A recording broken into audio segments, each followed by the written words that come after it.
केजरीवाल सरकार ने जिस तरह से इनको झूठे वादे करके 8 साल इनको प्रताड़ित किया, छल किया, धोखा किया, विश्वासघात किया इनके साथ, ये अब केवल एक लड़ाई नहीं है, ये एक धर्म युद्ध है।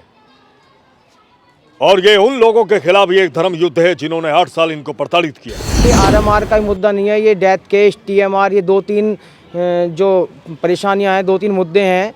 इसमें टीएमआर भी है, डेथ केस भी है और आरएमआर भी। रवि जी संघर्ष करो, हम तुम्हारे साथ हैं। रवि जोड़ी जी संघर्ष करो, हम तुम्हारे साथ हैं। रवि जोड़ी जी संघर्ष करो, हम तुम्हारे साथ हैं। रवि जोड़ी जी संघर्ष करो, हम तुम्हारे साथ हैं। भारत माता की जय, भारत माता की जय, भारत माता की जय। इनकलाब जिंदाबाद, इनकलाब जिंदाबाद, वंदे मातरम, वंदे मातरम।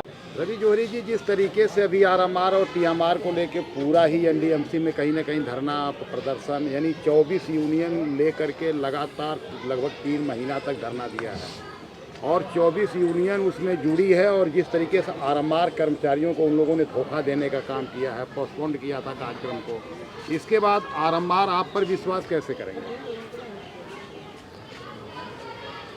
देखो,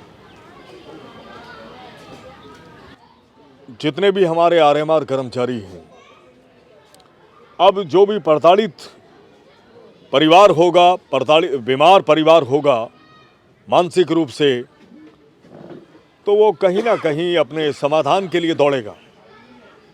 और जो हमारी यूनियन संगठन थे, वो भी सम्मानित यूनियन संगठन थे और हैं और रहेंगे।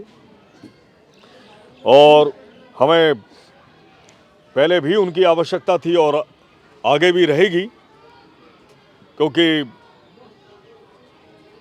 लड़ाई चाहे देश की आज़ादी की हो या आरएमआर से इनको पक्का कराने की हो, लड़ाई तो पूरी एकजुटता के साथ ही लड़ी जाएगी।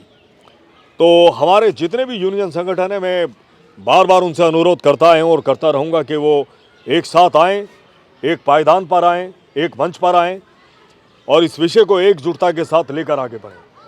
जो भी गिले और शिकवे हैं उनको एक तरफ दरकिनार करते हुए आगे बढ़ें।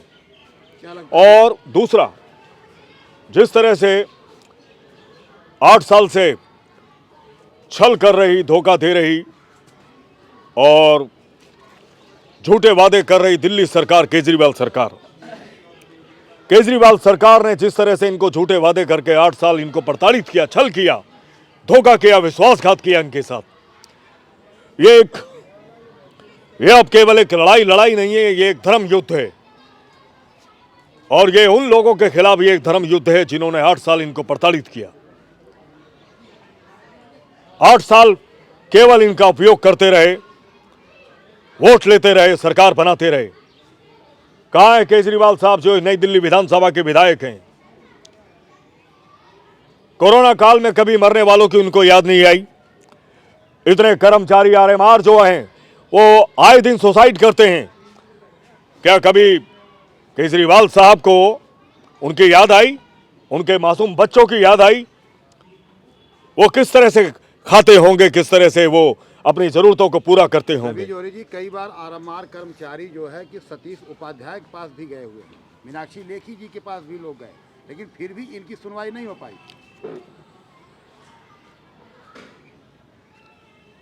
सुनवाई जो है वो बदस्तूर जारी है और रहेगी।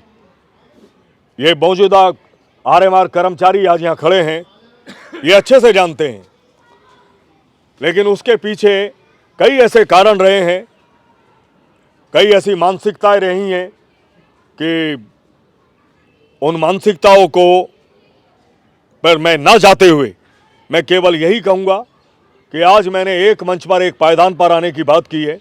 और जहाँ तक भारतीय जनता पार्टी का सवाल है और माननीय मीनाक्षी लेखी जी का सवाल है और माननीय vice chairman NDMC Satish Upadhyay ji का सवाल है, तो हमें पूरा विश्वास है कि इस रथ को आगे बढ़ाने में, इन कर्मचारियों के दुखों को दूर करने में, इनकी बेबसी लाचारी को खत्म करने में अगर कोई सबसे बड़ी भूमिका निभाएंगे तो हमारे भारतीय जनता पार्टी के नेता निभाएंगे। सोनू जी, आपसे मैं जानना चाहता हूं कि जिस प्रकार से अभी आरएमआर कर्मचारियों को एक धोखा मिला था जंतर मंतर पर लगातार धरना के बाद में, तो अब क्या लगता है कि आप लोग आरएमआर सभी लोग रवि जौहरी के ऊपर विश्वास करके उनके साथ जुड़ने की कोशिश कर रहे हैं? क्योंकि बहुत शांति बात उन्होंने कहा है कि हस्ताक्षर अभियान की जो बात कर रहे हैं, आप तो एक ही दिन आना और आपको हस्ताक्षर करके दे देना है और बाकी अपने काम में भी रहोगे, तो क्या आरएमआर कर्मचारी जो है सभी यूनियन को ताक पर रख के रवि जौहरी जी के साथ आएंगे? सर दरअसल एक तो मैं यूनियन का आपको बता दूं कि पिछले जो धरने के दौरान हमारे साथ घटना घटी गई है वो आपके न्यूज़ के माध्यम से सभी को पता है। तो मैं फिर भी कहना चाहता हूं कि जो भी हुआ उसमें हो सकता है कुछ हमारी अपनी ही भी कमियां रही हों या किस तरह के हालात उनके मीटिंग में हुए, जो मीटिंग में उन्होंने ये निर्णय लिया हमारा साथ छोड़ने का। हमें उस चीज़ के बारे में बिल्कुल भी कोई जानकारी अभी तक नहीं पता है, लेकिन ये पता है कि हाँ धोखा दे दिया, वो चले गए साथ छोड़ के। लेकिन मैं आपको बताना चाहता हूँ उसमें हम इतने ही भागीदार हैं इसके जितने वो यूनियन वाले हैं। तो हम किसी को कोई दोष नहीं देना चाहते, जो हुआ कोई दिक्कत नहीं है, लेकिन हम सब मिलकर अपने आरएमआर के परिवार के लिए, अपने बच्चों के भविष्य के लिए एक बार दोबारा उठ सकते हैं, एक लड़ाई को दोबारा से तैयार कर सकते हैं। क्योंकि जो चीज़ एक बार हो चुकी है उसे दोबारा नहीं दोहराना चाहिए। इसीलिए हमारे साथ हमारे बड़े भाई रवि जौहरी जी साथ हैं। उन्होंने प्रण लिया है कि आरएमआर का मुद्दा नहीं है, ये डेथ केस, टीएमआर, ये 2-3 जो परेशानियां हैं, 2-3 मुद्दे हैं। इसमें टीएमआर भी है, डेथ केस भी है और आरएमआर भी है। इन तीनों की लड़ाई को वो आगे बढ़ाएंगे, हस्ताक्षर अभियान चलाएंगे और इस विषय को देश के प्रधानमंत्री जी से लेकर देश के गृह मंत्री तक जी हमारी आवाज़ को ये पहुँचाएँगे। और हम उनसे उम्मीद करते हैं, आशा करते हैं और भारतीय जनता पार्टी जी से भी करते हैं कि आप हमारा इस एनडीएमसी एरिया में जितने भी कर्मचारी हैं उनके भले के बारे में सोचें। ये सदैव उनके साथ रहेगा, कंधे से कंधा मिला कर रहेगा, हमेशा इनका आभारी रहेगा।